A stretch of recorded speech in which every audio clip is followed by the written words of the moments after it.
नमस्कार दोस्तों, एक बार फिर से आप सभी का हार्दिक स्वागत आपके अपने YouTube चैनल रेवत राज मैथमेटिक्स में। दोस्तों, हिंदी शिक्षण विधियों की जो 500 प्रश्नों की टेस्ट सीरीज चल रही थी उसका ये पार्ट नंबर 8 है। यदि आपने इससे पहले के 7 पार्ट के टेस्ट नहीं दिए तो प्लेलिस्ट मिल जाएगी आपको हिंदी शिक्षण 500 महत्वपूर्ण प्रश्नों की, वहाँ से आप सारे टेस्ट दे सकते हैं। तो चलिए आज का टेस्ट शुरू करते हैं। दोस्तों, जो हिंदी का क्रैश कोर्स है वो आपका कल सुबह 7 बजे आएगा। टेक्निकल इश्यूज की वजह से आज नहीं आ पाया, उसके लिए मैं क्षमा चाहता हूँ। कल सुबह निश्चित रूप से 7 बजे आपको वो मिल जाएगा। तो 171 नंबर से शुरुआत करने वाले हैं आज। इसमें 171 नंबर क्वेश्चन आपके सामने प्रदर्शित है, आप इसको ध्यानपूर्वक पढ़ना है। अध्यापक का कर्तव्य है कि वह मूल पाठ प्रस्तुत करने से पहले छात्रों ... का मूल्यांकन करें। पूर्व ज्ञान, अल्प ज्ञान, उच्च ज्ञान या निम्न ज्ञान। ये क्वेश्चन आपके सामने अवेलेबल हो चुका है, तो आपको इसका आंसर बताना है। इसका आंसर क्या आएगा सही, कमेंट करें आप जल्दी से। अध्यापक का मूल कर्तव्य है कि मूल पाठ प्रस्तुत करने से पहले छात्रों का किसका मूल्यांकन करना चाहिए। तो प्यारे साथियों, 171 जो है उसका करेक्ट आंसर पूर्व ज्ञान होगा। प्रस्तावना के द्वारा पूर्व ज्ञान का मूल्यांकन किया जाता है। फर्स्ट ऑप्शन आपका करेक्ट आंसर रहेगा 171 का। आगे बढ़ते हैं 172 नंबर क्वेश्चन में कि बच्चों में भाषा की समझ का विकास करने हेतु आवश्यक है कि उन्हें पहला विकल्प गाने का अभ्यास करवाया जाए, दूसरा काव्यों की रचना करनी सिखाई जाए, तीसरा व्याकरण का ज्ञान दिया जाए, चौथा उपरोक्त सभी। तो बच्चों में भाषा की समझ का विकास करने के लिए उन्हें क्या करना चाहिए दोस्तों, जल्दी से कमेंट करें। बिल्कुल, व्याकरण का ज्ञान दिया जाए। तीसरा ऑप्शन आपका करेक्ट आंसर रहेगा 172 का। आगे हैं 173 नंबर। मूल्यांकन हेतु अपनाई जा सकने वाली विधियां है निरीक्षण व साक्षात्कार, पड़ताल सूची व प्रश्नावली, संचित अभिलेख व सामयिक जांच या उपरोक्त सभी। मूल्यांकन हेतु निम्न में से कौन सी तकनीकें या विधियां अपनाई जाती है, आपको ये बताना है। 173 नंबर आपके सामने अवेलेबल है मेरे प्यारे साथियों।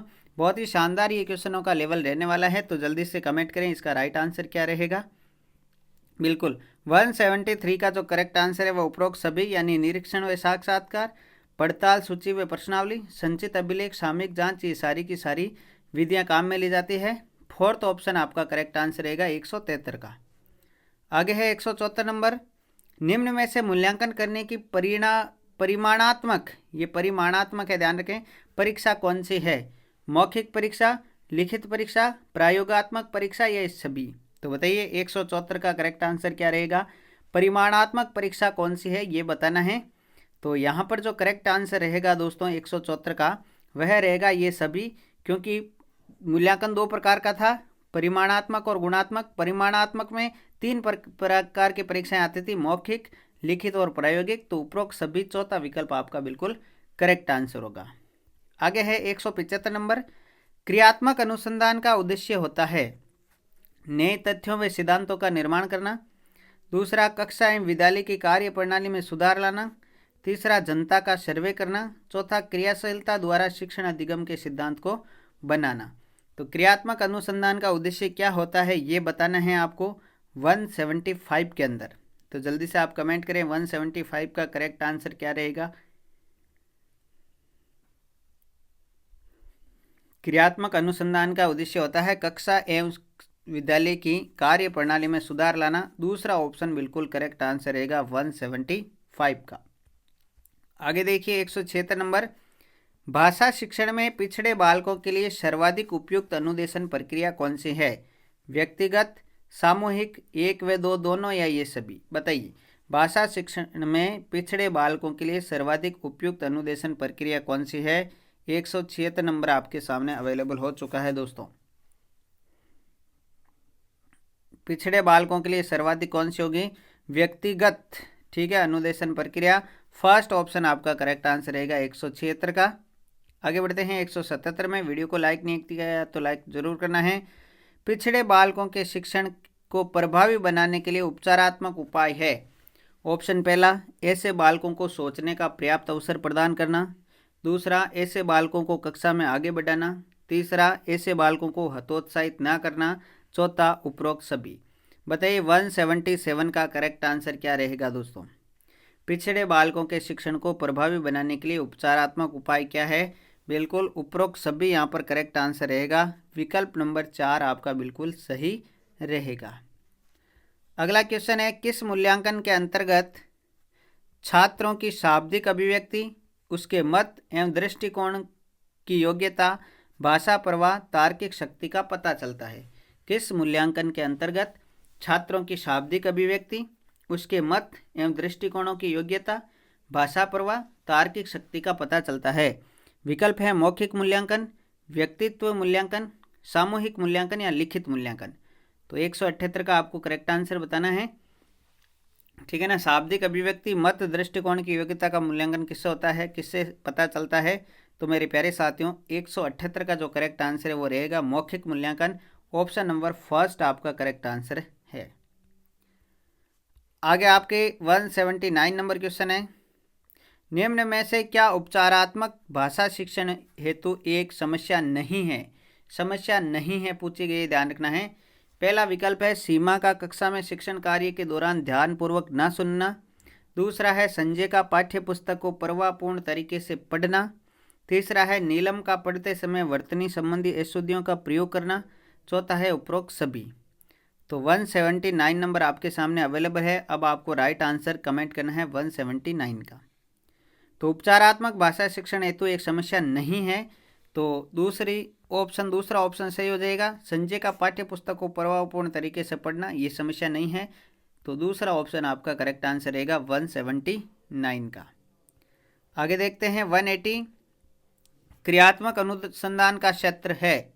पहला कक्षा शिक्षण विधि में सुधार, दूसरा छात्रों का स्कूल से भागना, अनुपस्थित रहना आदि की समस्या, तीसरा छात्रों का चोरी करना, गृह कार्य न करना आदि, उपरोक्त सभी। तो 180 का राइट आंसर आपको बताना है कि क्रियात्मक अनुसंधान का क्षेत्र कहाँ तक सीमित है वो। तो यहाँ पर जो करेक्ट आंसर होगा वो उपरोक्त सभी हो जाएगा। क्रियात्मक अनुसंधान के अंतर्गत ये सारे ही आ जाएंगे, क्योंकि कक्षा और विद्यालय की सारी समस्याओं का समाधान किया जाता है। फोर्थ ऑप्शन आपका करेक्ट आंसर रहेगा 180 में। आगे 181 है, निम्न में से सृजनात्मक उद्देश्य है मातृभाषा तथा उसके साहित्य में रुचि लेना, दूसरा सदवर्तियों का विकास करना, तीसरा भाषा के तत्वों का ज्ञान प्राप्त करना, चौथा है भाषा कौशलों में मौलिकता लाने की योग्यता प्राप्त करना। तो मातृभाषा तथा उसके साहित्य में रुचि लेना, ये 4 ऑप्शन है। तो बताइए सृजनात्मकता का उद्देश्य क्या है 181 में? तो यहाँ पर सृजनात्मकता का उद्देश्य है कि भाषा कौशलों में मौलिकता लाने की योग्यता प्राप्त करना सृजनात्मकता का उद्देश्य होगा। फोर्थ ऑप्शन आपका करेक्ट आंसर होगा 181 में।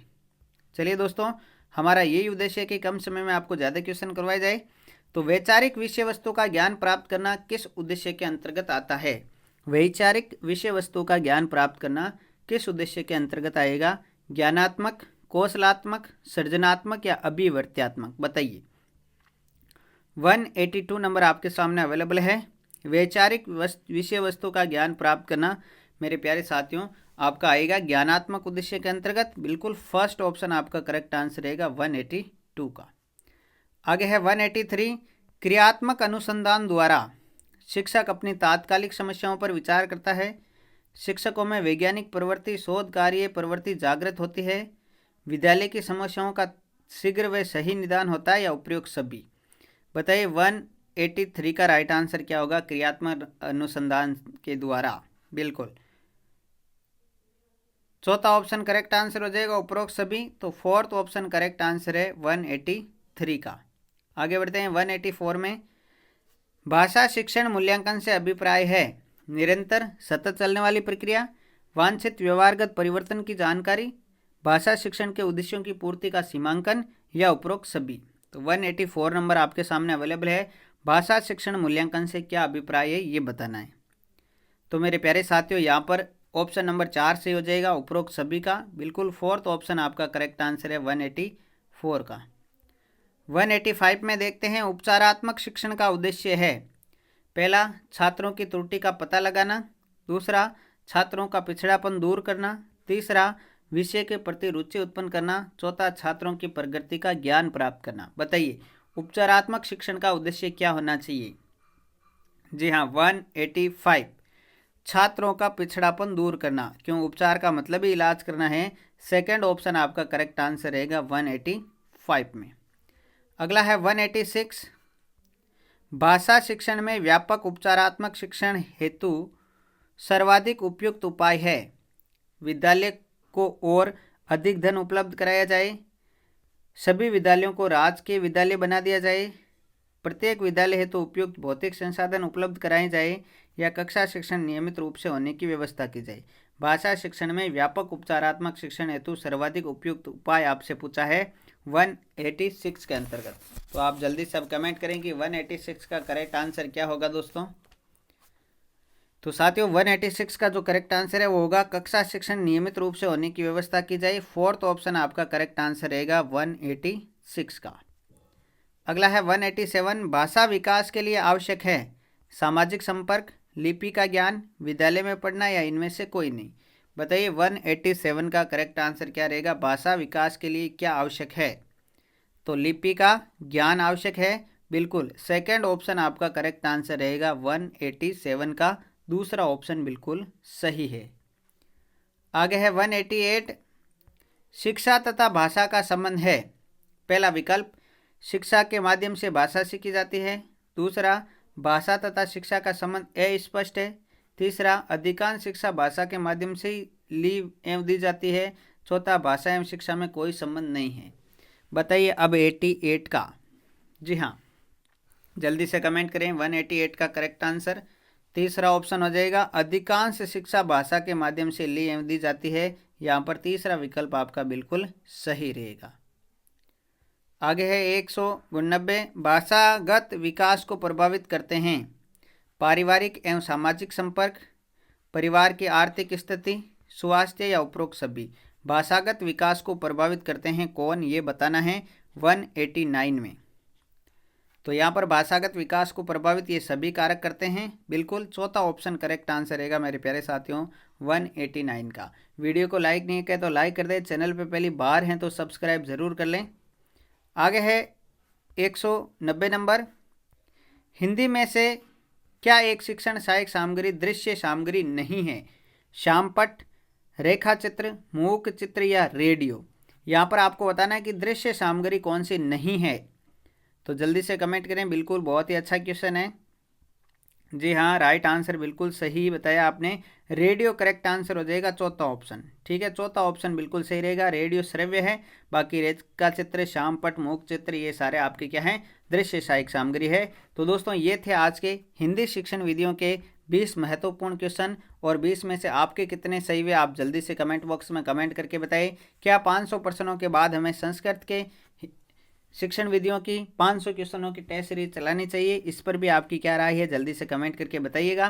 दोस्तों मिलते हैं कल के नए टेस्ट के साथ में, तब तक के लिए सभी साथियों को जय हिंद, जय भारत, थैंक यू।